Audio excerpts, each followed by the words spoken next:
అందరికీ నమస్కారం. ఈరోజు మాట్లాడాలనుకున్నది క్యారెట్ బీట్రూట్ జ్యూస్ అండి. ఈ క్యారెట్ బీట్రూట్ జ్యూస్ అన్నది మధ్యన చాలామంది నా పేషెంట్లు నన్ను అడగడం, ఇది తాగుతున్నాను కానీ నాకు బ్లడ్ పెరగట్లేదు ఏంటనే డౌట్ కూడా నా దగ్గర చెప్పడం జరిగింది. విషయం ఏంటంటే క్యారెట్ బీట్రూట్ జ్యూస్ వల్ల బ్లడ్ పెరగదండి. ఎందుకనంటే ఐరన్ కంటెంట్ బీట్రూట్లో 0.8 మిలీగ్రామ్స్ ఉంటుంది. క్యారెట్లో అయితే అసలు పెద్దగా చెప్పుకోదగ్గంతే ఉండదండి. సో ఈ రెండింటిని కలిపి చేసుకున్న జ్యూస్లోంచి వచ్చే ఐరన్ చాలా తక్కువ. కానీ క్యారెట్ బీట్రూట్ జ్యూస్ ఎందుకు తాగాలి అని అంటే కనుక పేగు బాగుండడానికి, స్కిన్ బెటర్గా ఉండడానికి, విటమిన్ ఏ అందడానికి, విటమిన్ B9 అనేది మనకి బీట్రూట్లో ఎక్కువగా ఉంటుంది, అది తీసుకోవడానికి, ఇలాంటి ఒక బెనిఫిట్స్ గురించి మనం క్యారెట్ బీట్రూట్ జ్యూస్ తాగొచ్చు.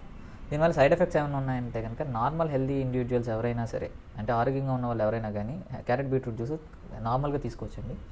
కేవలం ఎవరైతే ప్రెగ్నెంట్ ఉమెన్ ఉన్నారో, కొంచెం వాత నొప్పులు ఉంటూ కీలవాతంతో ఇబ్బంది పడుతున్నారో వీళ్ళు తీసుకోవచ్చా లేదా అన్నది వాళ్ళ డాక్టర్ని ఒకసారి సంప్రదించిన తర్వాత మాత్రమే ఇది రెగ్యులర్గా తీసుకోవాలి. ఎప్పుడు తీసుకుంటే బెటర్ అండి అని అంటే కనుక మార్నింగ్ బ్రేక్ఫాస్ట్ టైంలో తీసుకోవడం వల్ల బెస్ట్ బెనిఫిట్స్ వస్తుంటాయి.